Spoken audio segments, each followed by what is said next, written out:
नमस्कार, आप देख रहे हैं चुनाव आज तक और मैं हूं पीयूष मिश्रा। लोकसभा चुनाव के नतीजे आने के बाद अब जो बड़ी चुनौती बीजेपी के सामने है वो ये कि आगामी विधानसभा चुनाव में पार्टी किस तरह से परफॉर्म करती है। अगले कुछ महीनों में देश में 3 बड़े राज्यों में विधानसभा चुनाव होने वाले हैं। झारखंड, महाराष्ट्र और हरियाणा में विधानसभा चुनाव होना है और साथ-साथ केंद्र शासित प्रदेश जम्मू कश्मीर वहाँ पर भी चुनाव होना है।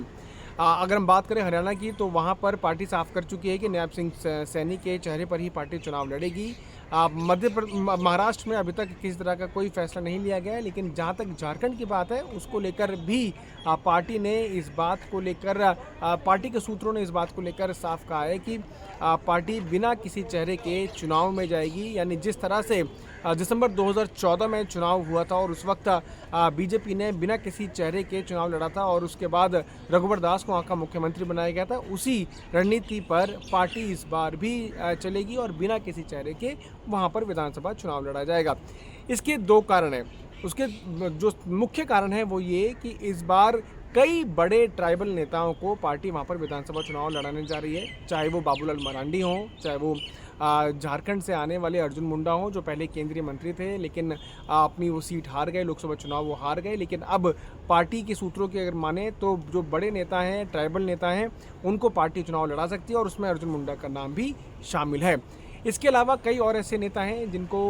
जो ट्राइबल फेस हैं उनको पार्टी चुनाव लड़ाना चाहती है। उसका कारण ये कि लोकसभा चुनाव के नतीजों की अगर हम बात करें झारखंड की तो वहाँ पर 14 लोकसभा सीटें हैं। 14 लोकसभा सीटों में से 9 सीटों पर बीजेपी ने जीत दर्ज की और 5 सीटों पर इंडिया अलायंस के जो कैंडिडेट्स थे उनको जीत मिली है। ये जो 9 सीटें जिस पर बीजेपी ने जीत दर्ज की है ये नॉन ट्राइबल सीट्स हैं और ये ज़्यादातर शहरी वोटर्स हैं जिन्होंने बीजेपी को समर्थन दिया और 9 सीटें बीजेपी झारखंड में जीत पाई। लेकिन जो 5 सीटें जहाँ पर इंडिया अलायंस ने जीत दर्ज की है वो पूरी तरह से ट्राइबल सीट्स हैं और ये दर्शाता है कि कैसे जो ट्राइबल बहुल इलाके हैं वहाँ पर इंडिया अलायंस को बढ़त मिल रही है। तो पार्टी की सूत्रों की माने तो पार्टी इस बार ट्राइबल नेताओं पर ज़्यादा फोकस करने जा रही है, चाहे वो बाबूलाल मरांडी हों, चाहे वो अर्जुन मुंडा हों, चाहे और अन्य जो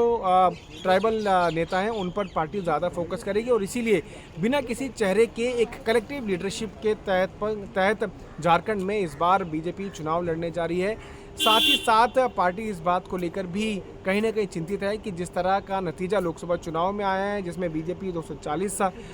पर सिमट गई है तो उसका असर विधानसभा चुनाव में ना पड़े और इसीलिए कोई नाराज़ ना हो, किसी का नाम ऊपर या किसी का नाम नीचे ना हो, किसी को किसी तरह की कोई दिक्कत ना हो, तो मोदी के चेहरे पर, मोदी के नाम पर ही पार्टी चुनाव लड़ने का मन बना चुकी है। इसी के साथ ना सिर्फ वहाँ पर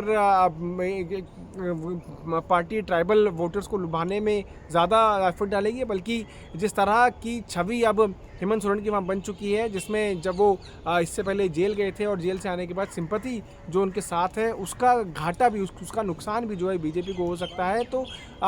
बीजेपी इस बात को लेकर आगे बढ़ेगी कि एक बड़ा चेहरा जो केंद्रीय नेतृत्व का चेहरा है वो सामने हो, करप्शन के खिलाफ जिसकी बात नरेंद्र मोदी हमेशा से करते रहे हैं। तो नरेंद्र मोदी के चेहरे पर ही इस बार भी चुनाव लड़ा जाएगा, बीजेपी की नीतियों पर चुनाव लड़ा जाएगा और कैसे कलेक्टिव लीडरशिप एक साथ आगे बढ़े उसको लेकर पार्टी फोकस करने जा रही है। पिछले कुछ दिनों में ये फैसला तब लिया गया, पिछले कुछ दिनों में बीजेपी ने कई बड़ी बैठकें की हैं, दिल्ली में बड़ी बैठकें हुई हैं जिसमें झारखंड जो है वो बड़ा फोकस बीजेपी के लिए रहा है। जिस दिन बजट आया था उसी दिन शिवराज सिंह चौहान जो प्रभारी भी हैं झारखंड के, उन्होंने एक बड़ी बैठक ली और उस बैठक में बाबूलाल मरांडी को बुलाया गया था, उसमें अर्जुन मुंडा थे, दीपक प्रकाश थे और कई बड़े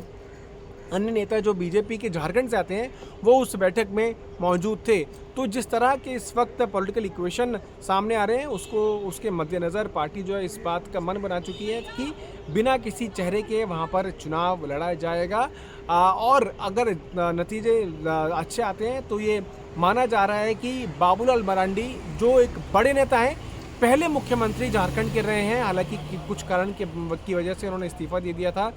वो एक बड़े ट्राइबल नेता हैं, उनको जो है पार्टी तवज्जो दे सकती है और उनकी लीडरशिप में ही वहाँ पर चुनाव भी लड़ा जाएगा। वो इस वक्त प्रदेश अध्यक्ष हैं और कई जो पार्टी के अफेयर्स हैं वो वहाँ पर संभाल रहे हैं। तो देखना होगा कि किस तरह से पार्टी अब आगे बढ़ती है, लेकिन ये बात लगभग तय है कि पार्टी इस बार बिना किसी चेहरे के झारखंड में विधानसभा चुनाव लड़ने जा रही है और चुनाव के नतीजे आने के बाद ही अगर बीजेपी इस स्थिति में रहती है कि वो सरकार बना ले चुनाव के नतीजे आने के बाद ही वो अपने मुख्यमंत्री के नाम का ऐलान करेगी। दिल्ली से मैं पीयूष मिश्रा, आज तक के लिए।